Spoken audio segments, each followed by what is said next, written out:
ही गोष्ट काही वर्षांपूर्वीची आहे. मराठवाड्यातील एका गावात जगन नावाचा एक भिकारी आपली मुलगी गौरी सोबत राहत होता. गौरीच्या आईचा मृत्यू गावात पसरलेल्या महामारीने झाला होता आणि जगनला डोळ्याने फारसे दिसत नसे. त्यामुळे त्याला कुठेही काम भेटत नसे. त्यामुळे मजबुरीने तो पोट भरण्याकरिता गौरीला सोबत घेऊन भीक मागू लागला. पण गौरीला भीक मागणं आवडत नसे. तिला शिकण्याची खूप आवड होती. जेव्हाही गौरी वडिलांसोबत गावात भीक मागण्यासाठी पाटलींच्या घरी जात असे तेव्हा तिचा मुलगा राजू अभ्यासाला बसलेला पाहून गौरीला स्वतःबद्दल खूप वाईट वाटत असे आणि त्याचबरोबर हे पाहून पाटलीन गौरीला ताना मारत असे. बबन्या, दारावर पुन्हा तोच भिकारी आला असेल तर त्याला काहीतरी शिळपाक भीक देऊन इथून जाण्यास सांग.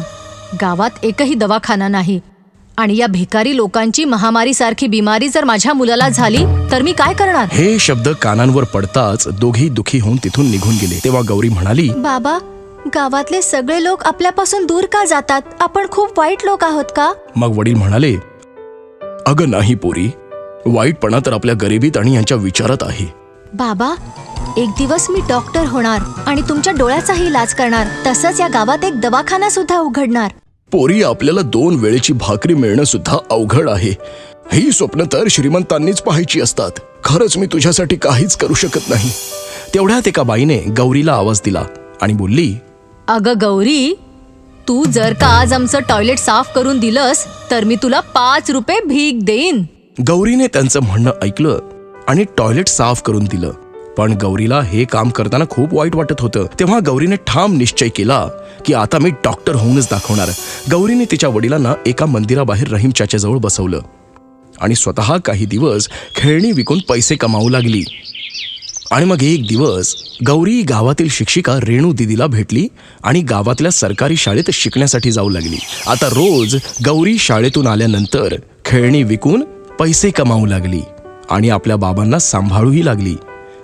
गौरीने रात्रभर जागून अभ्यास केला आणि नेहमी चांगले गुण घेऊन ती पास होऊ लागली. गौरीची हिंमत आणि जिद्द पाहून पाटलीन आणि गावातील लोक आश्चर्यचकित होऊन जगन आणि गौरीवर जळू लागले. ही भिकारीण आता शिक्षण घेऊन कोणती मोठी डॉक्टर कलेक्टर होणार आहे, मी पण पाहते. गौरी दरवर्षी चांगल्या गुणांनी पास होऊ लागली आणि रेणू दीदी तिला अभ्यासामध्ये मदतही करू लागली. हळूहळू काळ बदलत गेला होता. गौरी आता मोठी झाली होती.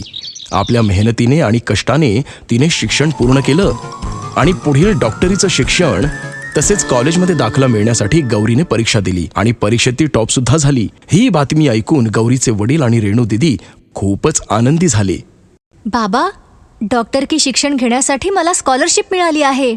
पण आता गौरीला बाबांना सोडून शहरामध्ये डॉक्टर के शिक्षण घेण्यासाठी जावं लागणार होतं. ती उदास झाली. हे पाहून रेणू दीदी म्हणाली, गौरी, तू अजिबात चिंता करू नकोस. इथे सगळं मी पाहून घेईन. तू फक्त शहरात जाऊन डॉक्टर होऊनच परत ये. गौरी शिक्षणासाठी शहरात गेली. बदलत्या काळानुसार आपलं स्वप्न साकार करण्यासाठी प्रगतीकडे वाटचाल करू लागली होती. खूप दिवस झाले होते पण गौरीची काहीच खबर नाही आली. काही वर्षांनंतर गावात पुन्हा महामारीचा त्रास पसरला होता आणि गौरीचे बाबा आणि पाटलिनीचा मुलगा राजू हे सगळे आजारी पडले होते आणि ते शहराच्या ठिकाणी दवाखान्यात दाखल झाले होते. पण काही दिवसांपासून डॉक्टरच आले नाहीत.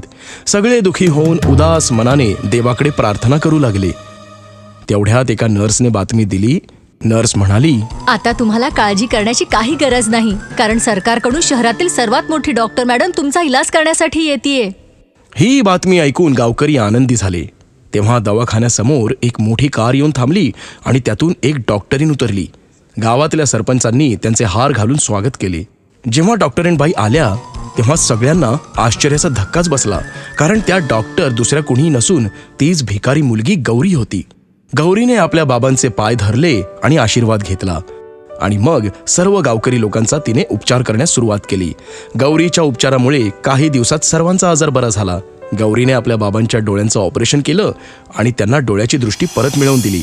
गौरीच्या मेहनतीने सर्व गाव पुन्हा एकदा महामारीसारख्या मोठ्या आजारातून मुक्त झाले.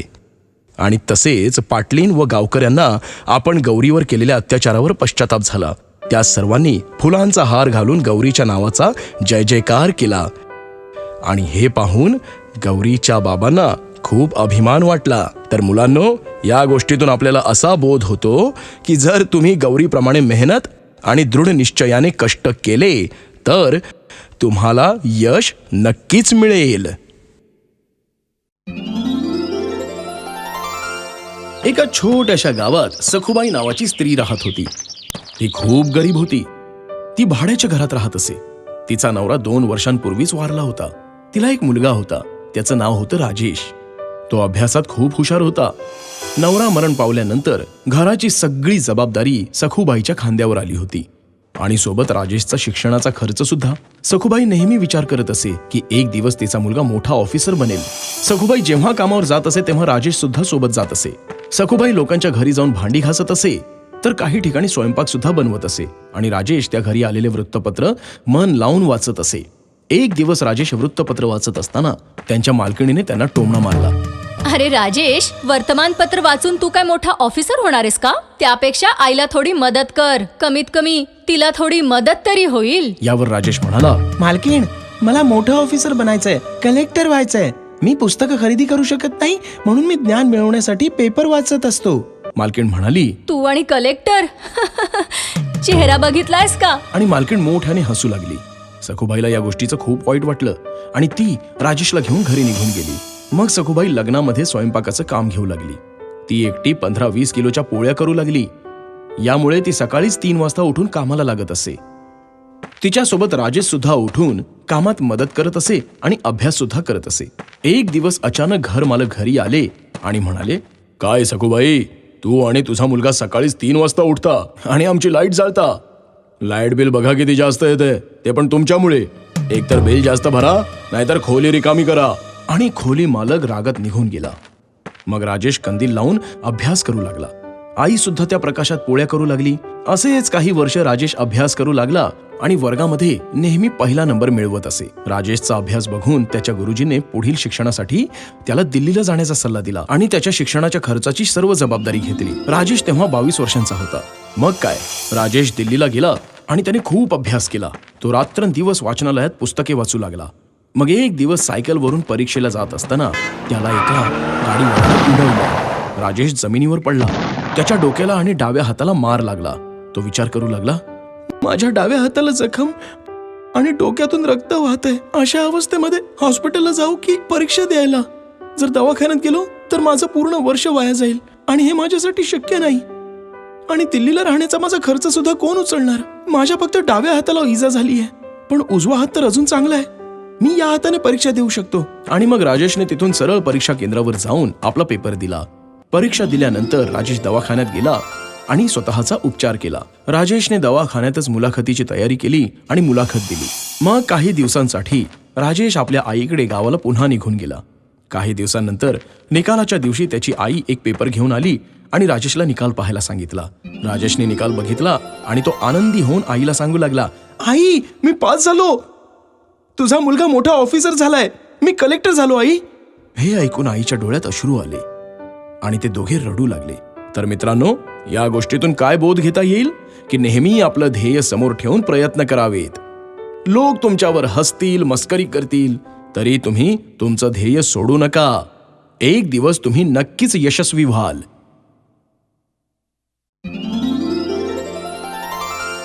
दक्षिण भारतातील एका गावात कार्तिक नावाचा एक व्यक्ती राहत होता. त्याचं लग्न लक्ष्मीशी झालं होतं. लक्ष्मी ही एक इडली वडा हॉटेल मालकाची मुलगी होती. कार्तिक आणि लक्ष्मी खूप आनंदी होते. लक्ष्मी कार्तिकला रोज डबा बनवून देत असे आणि कार्तिक डबा घेऊन रोज ऑफिसला जात असे.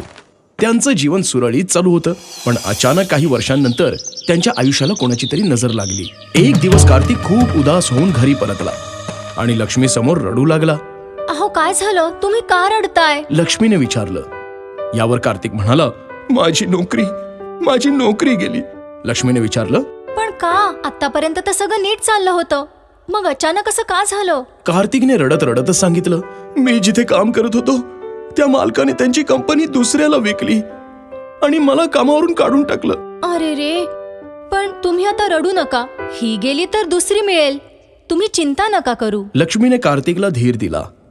कार्तिकने विचारलं, परंतु लक्ष्मी, आता घर खर्च कसा चालेल? आणि तो रडायला लागला.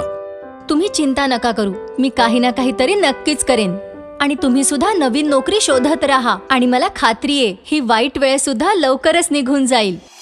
मग दुसऱ्या दिवशी सकाळी सकाळी लक्ष्मी झोपेतून लवकर उठली आणि तिने भरपूर इडल्या बनवल्या आणि गावात जाऊन ती विकू लागली. इडल्या घ्या, इडल्या, ताज्या ताज्या इडल्या घ्या. लक्ष्मी घरोघरी जाऊन इडली विकू लागली. लोकांना वाटलं की कुठे हॉटेलला जाऊन इडली खायची, आता तर आपल्या दारावरच टेस्टी इडली मिळू लागलीये आणि ती सुद्धा हॉटेलपेक्षा स्वस्त. लोक खूप इडली विकत घेऊ लागले. पण काही लोक लक्ष्मीविषयी काही उलटसुलट बोलू लागले. एक बाई म्हणाली, अगं ए लक्ष्मी, हे तू काय करतेयस? तुझा नवरा नोकरी करतो ना, मग तू ह्या इडल्या का विकतेयस? अगं हे बरोबर दिसत नाही. त्यावर लक्ष्मी म्हणाली, कोणतेही काम छोटं किंवा मोठं नसतं. जर मी ह्या इडल्या नाही विकल्या तर माझं घर कसं चालेल? असे कितीतरी लोक टोमणा मारत असत, पण लक्ष्मी त्यांच्याकडे मुळीच लक्ष देत नसे. लक्ष्मीला इडली विकून दिवसभरात चांगला नफा मिळायचा. लक्ष्मी त्यामधून घर खर्च काढून बाकी पैसे बँकेत भरत असे. कार्तिक रोज तयार होऊन नोकरीच्या शोधात निघून जात असे, पण निराश होऊन घरी परत येत असे. असे काही महिने चालू होते. आता लक्ष्मी इडली सोबत वडा सुद्धा विकू लागली. इडल्या घ्या, वडे घ्या. यामुळे लक्ष्मीला आणखी फायदा होऊ लागला. 1 वर्ष झाल्यानंतर लक्ष्मीने विचार केला की आता बँकेत भरपूर पैसे जमले असतील. तिने लगेच बँकेत जाऊन पैसे काढले. तिचे भरपूर पैसे जमले होते. ती खूप आनंदी झाली आणि कार्तिक जवळ आली आणि म्हणाली, अहो ऐकता का, तुम्हाला नोकरीच का करायचीये? एखादा व्यवसाय का नाही करत तुम्ही? पण व्यवसाय करण्यासाठी पैशांची तर गरज असतेच ना, आणि ते माझ्याकडे नाहीयेत. कुठून आणणार? कार्तिकने विचारलं. मग लक्ष्मीने जमा केलेले पैसे दाखवले. त्या पैशांकडे बघून कार्तिकच्या डोळ्यात अश्रू आले. मग दोघांनी गावात एक इडली वड्याचं हॉटेल सुरू केलं आणि दोघे सुद्धा मन लावून काम करू लागले. यातून त्यांची चांगली प्रगती झाली. मग मित्रांनो, या गोष्टीमधून आपण हे शिकलो की कुठलंही काम हे लहान किंवा मोठं नसतं. जर कठीण परिस्थिती आली तर त्याला धाडसाने सामोरं जायला हवं.